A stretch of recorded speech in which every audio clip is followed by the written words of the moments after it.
една седмица сме пред почетокот на новата учебна година, кога и за прв пат во својот живот малите првачиња ќе појдат во училиште, ден кој што верувам дека не се заборава и се памети до крајот на животот. Каква е состојбата оваа година, колку им е потребна подготовка и дали секој едно детенце со наполнети 7 години е во состојба да следи настава? Денеска ќе проговориме со еден многу интересен гостин кој што повторно секој петок ни доаѓаат гости од Аџибадем Систина. Овој пат ни доаѓа еден од нивниот тим на дефектолози. Најсрдечно и најтопло добре дојде за Боѓетин Зенуни. Добре ни дојдовте во утринската на Алфа телевизија. Добро ве најдов. Чест, привилегија и задоволство да бидам ваш гостин. Вашата една од најгледаните емисии. Ви благодарам за поканата. Благодарам, задоволството е обострано, верувајте, и можам да предпоставам со какво нетрпение чекаат и бабите, и дедовците, и родителите, кои што оваа учебна година за прв пат испраќаат прваче колаче, маче во училиште, и верувам дека секој помалку или повеќе е возбуден и може би загрижен за тоа како ќе се снајде нивното детенце, особено некаде каде што се следи низ годините дека некое детенце побавно или побрзо напредува од останатите деца, а секое детенце е приказна за себе, нели? Какви приказни во вашата пракса дефектолошки има и дали вие сметате дека согласно нашиот закон 7 години е вистинско време за поаѓање во училиште? Побично би искористил прилика на сите наши најмили првачиња да им честитам нова нова приказна, нова поглавје, нов предизвик, школска година. Многу успеси да имат. Вашето прашање, значи прашање во место. Во разлика од минатите, значи во минатото, децата немале доволен капацитет, да кажеме, и родителите пред се, за да знаат дека дали нивните деца се доста спремни или доволно спремни за да бидат првачиња да тргнуваат во училиште. Сега, значи, се почнуваат дома, да се каже. Да. Прво, родителите се првите фактори во семејството и во кругот што можат да забележуваат било која промена во развојот на децата. Ако родителите гледат дека со нивното дете, зборувам за децата што имат атипичен развој, може би ќе звучам така погрубен на почеток, затоа што тоа е веќе може би професионален дефект, и секогаш јас гледам од перспективата на дефектологот, на значи стручен поглед. Треба да се консултират дефектолози, треба да се консултират логопеди, треба да се консултират мислам лекари, доктори, педиатри пред се, ако нешто гледат дека со нивното дете нешто не оди како што треба. Подобро, тоа е моje лично мислење, подобро би било детето да пролонгира една година, школска година, и да биде во рамките на, значи, на таа година, детето да се спреми да поработи со професионалец, да поработи со дефектолог или со логопед, или со комбиниран состав на... Да, обично мултидисциплинарен тим имаме во начинот и во патеката, патот на третманот, и детето дефинитивно да биде подготвено, спремно за да тргне во школа. Не подразбира тоа дека 100% ќе ги надмине проблемите што ги има. Но интересно и многу значајен интерес е дека детето до негде ќе има јасна слика во тоа што ќе се случува. Прво е дека влегува во друга атмосфера, влегува во друг круг. Значи, за прв пат се соочува со некои деца и не биле ни во градинка, за прв пат излегуваат од дома и се раздвојуваат. Дома се раздвојуваат од родителите, од семејство, и проблемите се големи. Јас би ставил посебен акцент во подготов, мислам. Тестирањето можеби кое се прави во мај, дали е тоа доволно осмислено тестирање за да може и таму да се воочи одредена отстапка во тоа што му недостига на детенцето и дали му е потребна таа година која велите вие за одлагање на почетокот на образованието? Сега не сакам да бидам песимист, но сепак од искуство зборувам, некогаш и работиве идат некако не на добар за да се запишат што поголем број на ученици, се примаат сите деца. Сите се примат, без соодветна квалификација и селекција. Така е. Има доста родители, за жал, да го кажувам за жал, дека се уште војуват и имат голема битка со тоа со фактот дека нивното дете има потешкоти, развој. Да. Значи потешко иде кај нив. И со фактот дека не прифаќаат лесно, значи фактот дека детето е мислам такво, и се трудат да најдат некои други начини, за да може да го надминат тоа, а да не се гледа во околината, во семејството. Што резултира подоцна тоа? Тоа непризнавањето дека имаме проблем, дај да го решаваме. Па проблемите се јавуваат во првата школска година. Пример, има деца, како пример кога земам децата што се со хиперактивност. Хиперактивни деца.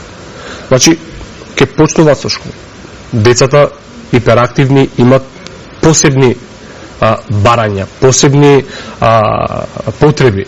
И секогаш они ќе бидат, значи, прво ќе го нарушат процесот. Целата атмосфера. Целата атмосфера, да. Не може да се направи атмосфера за час. Децата внатре, значи, несвесно тоа го прават. Значи, они не се криви за тоа. Така е. Но, можеби под наводници криви се родителите, што треба да информираат, треба да знаат за тоа што детето нивно, значи, има. Тука вклучувам и тоа стручната подготовка на наставниците. За жал кај нас не сите наставници имат барем најбазично информирање за таквите профили на деца. И тука настануваат проблемите. Значи, да, јас не работам со ова дете, зашто ова дете е така, хиперактивен. И не сакат да се сочуваат со проблемот. Да, тоа дете е хиперактивен. Тоа дете има план за работа. Планот треба ние да го креираме. Значи, секој дете има посебен образовен план. Зашто треба стручно, заедно со наставниците, заедно со дефектолозите, затоа на почеток кажав дека ние сите сме во еден мултидисциплинарен тип. Апсолутно. Денеска наставниците, бидејќи јас без дел од тој образовен процес и многу добро сум запозната, посетуваат разноразни обуки, семинари, земаат сертификати за работа со деца со одредена потешкотија, деца кои што имаат мали отстапки, некогаш и поголеми отстапки во нивното однесување, но дали е тоа доволно? И дали е доволен еден дефектолог во едно училиште? Значи, никогаш не е доволно. Значи, секогаш има потреба. Дали се потребни специјални едукатори, дополнителни асистенти, бидејќи ние знаеме дека во земјава е најголем проблем да најдеш асистенти за дечињата на кои им е неопходен образовен асистент. Никој не сака од младите луѓе да работи како образовен асистент. И семејствата каде што има вакви деца се почесто се наоѓаат во безнадежна, во безпомошна ситуација кога не можат да го обезбедат асистентот. Верувајте дека нема месец што нема некој родител или да дојде да се поплачи, да се пожали, кај мене да побара решение, да побара помош, чаре како да дојдеме до асистент. Не дека нема. Има ограничуван број на асистенти, тоа е факт. Но и од бројот на асистенти, не се доволни, треба повеќе. Но проблемот е што и овие асистенти што постојат не се толку доволно стимулирани за да можат да работат. Да работат за многу мала надокнада. Да, за семејна работа. За да работиш со едно дете со посебни потреби, без разлика какви се, да. Прво треба да ги сакаш тие деца. Значи треба да бидеш Бескрено човечен, хуман. Хуман. Но тоа не е доволно. Значи треба да се стимулират и финансиски. Значи трошок е. Верувам дека е трошок. И затоа младите се често и почесто се откажуваат од такви задачи. Затоа што на крај на денот, сега тука пред нашата публика не сега спомнувам цифри, но навистина е жално од што кажува. 15.000. Сега тоа е сега. Значи 15.000 е надокнадата за еден образовен асистент. И јас сум информирана во темата и знам колку земаат. Значи тоа е. Затоа не спомнувам, за да не бидем сега да ги... Да, но ова не е ништо тајно, ова е нешто што е... Но фактот е таков. И затоа се откажуваат. А има доста луѓе, јас знам, доста млади што имат желба да помогнат, имат желба да ние имаме хумани луѓе, меѓутоа хуманоста тука завршува кога ќе дознаат за која сума тие би гледате у какви услови на живење, у какво темпо живееме. Да, и non се слушаме за тоа колку е потрошувачката кошничка поголема од месец во месец и кога ќе видиш дека тие 15.000 не им стига ниту за превоз за да дојдат до местото каде што треба да. Сите кажуваат, за жал, сите кажуваат за проблемот, никој не кажува, не дава насоки како да стигнеме до решењето. Тука не, значи сите полиња, не само... Да, ова е проблем со кој сериозно треба институциите да почнат да се занимаваат, бидејќи има, многу проблеми за разрешување, но ова е горлив проблем затоа што, за жал, и процентот на дечиња со одредени потешкоти од година во година е се поголем. На што се должи ова? Се должи ли на интернетот? Се должи ли на овој брз технолошки развој? Имаат ли тука поврзаност или се само шпекулации вакцините? Знам дека не смееме ние да констатираме ништо, бидејќи официјално немаме никаква информација. Меѓутоа, од вашите искуства, од вашето истражување. Ајде да го расчистуваме сега ова со вакцините. Значи, уште не постои декларација светска што е призната дека постои тука некоја врска помеѓу вакцините и помеѓу... Уште работат на тоа. Да, но многу родители... Додека работат на тоа, значи ние сме оградувани на тоа и значи професионално не сме на тоа да навлегуваме. Сега има различни случаеви кај што сите различно мислуват, но тоа е факт дека моментално ништо не постои врска со тоа. Другото, брзиот начин на живење, темпото што гледате дека седе така. Децата сега се помалку... Сати на телефон се седи, Децата сега се помалку и помалку се во контакт со реалноста. И со природата, и со социјализацијата. Кога зборувам за реалноста, зборувам за природата, зборувам за семејството, зборувам за татко и мајка. Значи, децата секогаш, гледаме ние, на работа ни доаѓат деца што се робови, да кажеме, под наводници на технологијата на овие смарт таблети, смарт екрани, на екранизација. Уште од утробата на мајката, не родено. Знам дека родителите треба да работат. Знам дека родителите имат и други обврски, но на крај, најголемото прашање, се ова зошто го прават? Го прават за децата. Ако го прават за децата, тогаш треба да им посветат внимание повеќе на децата. Значи, а не да му го купат најскапиот телефон или таблет и да го остават 10 часа да не мрне од една точка. Така е. Они мислат дека со тоа моментално на вистина, значи тој пристап им ги олеснува работија. Тоа е факт. За жал, да. Затоа што детето во моментот не е свесен во тоа што го прави. Значи детето се што ќе им кажуваш, се што ќе дадеш, детето како дете прифаќа. Значи нема интеракција меѓу родителите и детето. И за жал доста родители тоа го прават и става грешка, доаѓат и се радуваат. Моето дете уште нема 2 години, почнува зборува англиски перфектно. Не е тоа перфектно, тоа е механички. Значи, најбрз тест за тоа се случило од искуство, ви го кажувам, и таков случај, добро, сега ќе видиме дали е така. Значи, прашува, пример, која боја е ова, значи, знае да каже, пример на англиски blue. И сега, ајде да најдеме кај има друго блу и детето вака гледа. Затоа што механички се навикнало само, значи визуелно да комуницира. Да го гледа тоа што е во играта. Така. Значи, кога ќе гледа дека тука имам блу, значи он ќе знае точно да кажува. Логиката е исклучена, тотално. Затоа зборувам. Значи, тоа е се механички. Нема интеракција. Ако не стиснеме на плей... Роботи. Тоа се фактички децата на денешницата малте не стануваат роботи, што е многу загрижувачки, многу погубно. Развиват некои симптоми атипични, можеби. И затоа се тие деца анксиозни во иднина. И доаѓат и викат, да, се сомневам дека моето дете е аутистичен или има аутизам. Значи, различно е да има симптоми на аутизам, различно е да е со аутизам. Можеби во моментот поради екранизацијата детето развивал такви симптоми, што е недостаток на говор, недостаток на внимание, значи пореметување во однесувањето, нема доволна комуникација, немало, не знам, значи детето наликува на вистина на дете со аутизам. Страшно е, на вистина ова загрижувачки и ова е феномен со кој допрва ние ќе треба да се бориме и пострашно од секој друг вирус. Јас би рекла дека онаа зависност од технологијата, од таблетите, од телефоните е еден вид на дрога.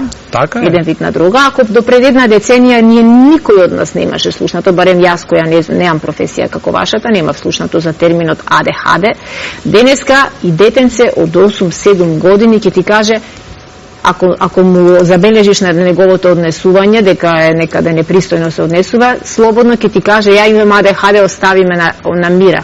Се повеќе децата го користат тој термин, кој што е прифатен како да е тоа некоја карактеристика на нашиот профил. Да. И во секое трето досие ученичко во училиштата ќе го видите таа додавка дека детето е со ADHD. Потполно е така, но пак ќе кажам, се почнува од дома. Значи, ние не очекуваме наставниците или во училиште да имат волшебно стапче и да решават проблеми во секунда. Невозможно. Тоа е невозможно. Значи, детето, затоа треба да се спреми детето од дома. Другиот проблем што сакам да напоменам е дека со телефоните или со овој брз начин на живење, децата, значи мозокот на децата многу брзо созрева. И затоа кога тргнуваат децата првачиња, на нив не ми е веќе интересно, затоа имат проблеми наставниците со, кажувам искуство со внуками. Значи, од мало дете веќе ги поминала сите и бои, и букви, и се што треба нормално како прваче да ги научи. И тоа е сосема нормално дека кога ќе трне прваче, наставната програма нема да му биде интересна. И нема детето да сака да доаѓа во школото. Нема да сака. Док каже, ама ова сме, го знам ова, јас ова знам. Досадно е, збодено ќе биде, се ќе биде досадно, да. Зошто за нашата генерација или за генерациите уште постари од мене, значи со најголемо задоволство чекавме да тргнуваме на прво оделение. Затоа што знаеме дека ќе ги научиме. За прв пат ќе ги научите некои нови работи, да. И буквите. Да. Значи, меракот не беше секогаш како деца, кога ќе бидам прваче, ќе ги научам буквите. Сега децата ќе учат буквите од игрите, од телефоните, да. Затоа треба да се остават, тоа е, и апелирам до родителите, нека ги остават децата, мислам, сами природно нека се развиват. Не со наметнување, со ова плюс, да купуваат некои работи, што не се. Затоа во сите игри, да, за да не ги направиме деца, пишуваат од која до која година. Да. Да, ние темава би ја издолжиле уште многу долго да ни дозволува времето, но драго ми е што напоменавме и опоменавме, верувам дека не за прв пат го слушнале ова нашите гледачи. Посакувам многу среќа со секој едно детенце кое што ќе дојде кај вас во Систина, благодарение на тој мултиплицинарен пристап кој што вие го имате, верувам дека и ќе најдете решение за многу проблеми со кои што се соочуваат семејствата. И ви благодарам што бевте наш утрински гости. Ви благодарам на вас за поканата. Ние сме тука, тимот е тука за било кое ваше прашање, проблеми, дојдете заедно како тим, како семејство, ќе најдеме решение, ќе најдеме начин да помогнете. Да помогнеме. Така Благодарам многу, а благодарност и до гледачите кои што и ова утро бевте со нас. Посакувам убав петок и убав викенд. Се гледаме од понеделник. До видување.